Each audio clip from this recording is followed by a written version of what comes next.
Ngicela nje ukubingelela ngoma nguThobane sangoma esibholonye ezinye sibhola amathambo. Phathwe khubalo sandla sensimbi isigaba sentambo enhliziyo ebonga samadoda. Ndilikatshelwa abathakathi umanzi olwandle umanzi ababayo. Ngisacela ukuthi ngingichaze la bakwethu.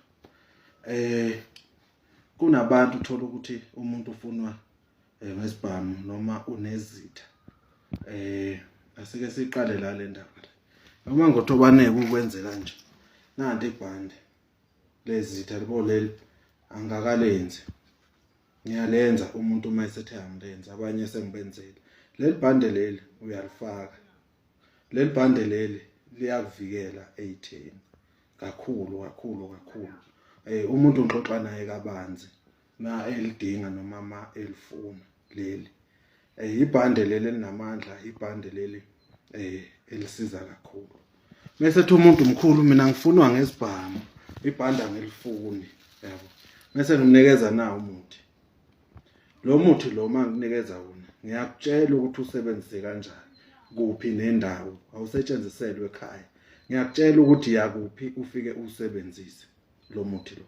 La ngisakhuluma ngomuntu ofunwa izitha, ngisakhuluma nomuntu onezitha la. Ngisafuna bona labo bantu labo. Uma unaleyo nkinga leyo ungithinte, nawo umuthi enginikeza wona. Lo uma ungalifuni ibhande nginikeza lo muthi. Uma ufuna konke nebhande ngiyakunikeza lo muthi awugezele ekhaya ngawo. Yimina ekutshela ukuthi hamba ugezelaphi ngawo, ukhuluma uthini.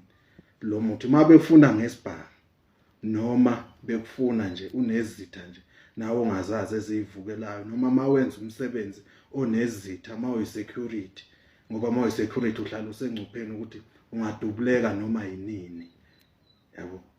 Kungafika igebengu sizobamba inkunzi zifike ithathe impilo yakho, siqhubeke ithathe leyo nto leyo. Sengisho ukuthi nakho yilokho engikhuluma ngakho. Mase nginikeza nalokho phalazele emlilweni ngokomoya abadala noma ufuna ukusiqinisa